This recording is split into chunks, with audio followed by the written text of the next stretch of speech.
एक किसान था। वह दिन रात मेहनत करता था। वह कड़ी मेहनत कर खेत में अनाज उगाता था। किंतु जब उसकी फसल तैयार होने की वाली होती है कि पंछियों का झुंड फसल को नष्ट करने में लग जाता था। किसान को पंछियों का खाना बुरा नहीं लगता था, परंतु वह फसल को बर्बाद करते थे, पूरे खेतों में गिराते थे। वह उसे खेत में अनाज को बर्बाद होना बहुत अखरता था, बहुत बुरा लगता था। अनाज को नष्ट करना उसको बहुत बुरा लगता था। वह पंछी हर बार ऐसे ही करते थे। किसान ने एक जंगली बिल्ली पाल के रखी थी। उस बिल्ली की और पड़ोस के तोते का आपस में पंगा शुरू हो गया था। तो तोते ने ठान लिया था कि बिल्ली जहाँ रहती है उस घर को वह बर्बाद कर देगा। तो तोता पंछियों के झुंड को ले जाकर किसान की फसल बर्बाद करने में उसका हाथ था। बिल्ली से बदला लेने के चक्कर में किसान के खेत को बर्बाद करने का काम तोता करता था। वह पंछी हर बार ऐसे ही करते थे। किसान सोचता था कि क्या मेरी पर्सनल दुश्मनी तो नहीं पंछियों से, जो सारे मिलकर केवल मेरे ही खेत और फसल को बर्बाद करने में तुले हैं। बाकी आसपास तो इतना किसी का नुकसान नहीं होता।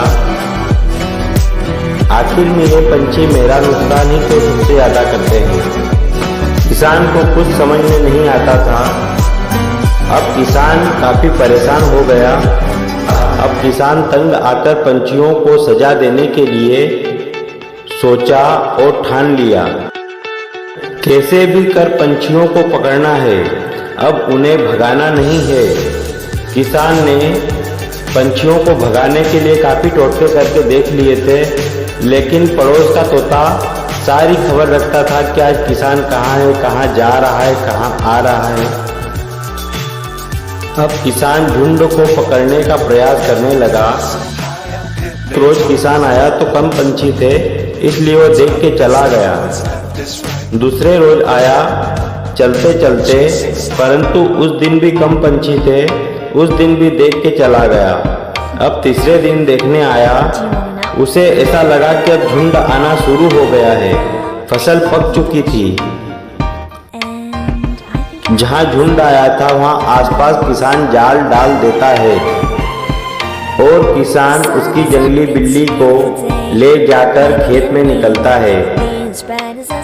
अब किसान और उसकी पालतू बिल्ली को साथ में ले जाकर खेत में देखने आया। अब सारे पंछी झुंड में आकर फंस गए थे। सारे पंछी जाल में फंस गए। पंछियों को न भगते आ रहा था न निकलते आ रहा था। किसान आया, बहुत खुश हुआ, बोला अब तुम्हें आज सबक सिखाऊंगा। सभी ने उड़ने की कोशिश की, परंतु उड़ नहीं पाए सभी पंछी, क्योंकि वह बुरी तरह जाल में फंस चुके थे। अब किसान गुस्से में आग बबूला हो रहा था। किसान ने देखा कि उन झुंड में एक पड़ोसी का पालतू तोता भी था। अब किसान बोला, घर का भेदी तू लाता है, इनकी सारी खबर तू देता होगा। अब किसान को कुछ समझ में आ गया कि ये तोता ही सारे प्रसाद की जड़ है।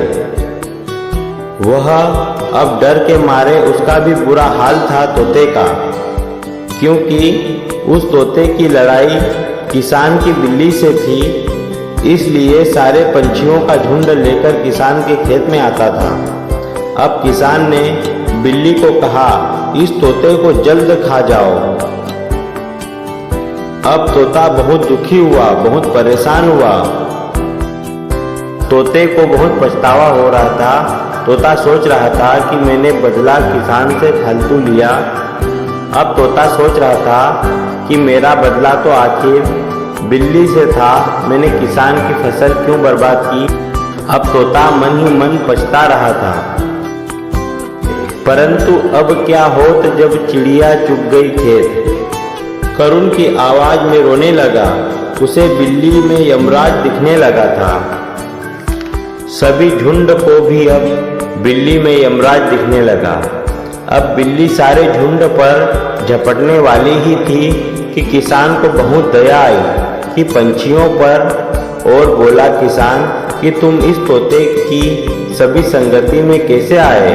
अब तुम्हारा कुछ नहीं हो सकता। जैसे गेहूं में घुल पिसाता है वैसे सारे आज मेरी बिल्ली के सारे तुम भोजन बनोगे। सारे पंछी करुण की आवाज में रोने लगे। अब बिल्ली फिर से झपटने ही वाली थी कि किसान बोला, तोते तुझे तो नहीं छोड़ूंगा। जोर जोर से तोते तुझे नहीं छोड़ूंगा। और जोर जोर से सब रोने लगे। अब फिर से किसान को दया आई और किसान ने सोचा कि अब अन्न तो फिर से उगा लूंगा। लोग जय जवान जय किसान कहते हैं, फिर से नुकसान उठा लूंगा। सारे पंछियों को उड़ा दिया। बोले आज के बाद भले फसल खाओ परंतु नुकसान मत करना। और किसान बोला, अरे तोते निकल, पर आज के बाद दिखना नहीं। अब उस दिन के बाद किसान के यहाँ नुकसान बंद हो गया और अब वह खुशी खुशी रहने लगा। शिक्षा। इस कहानी से हमें यह सीखने को मिलता है कि आखिर किसान का दिल कितना बड़ा होता है। वह उसकी सारी फसल बर्बाद होने के बाद भी क्रोध आता है परंतु अपने आप को मन ही मन वो शांत कर लेता है।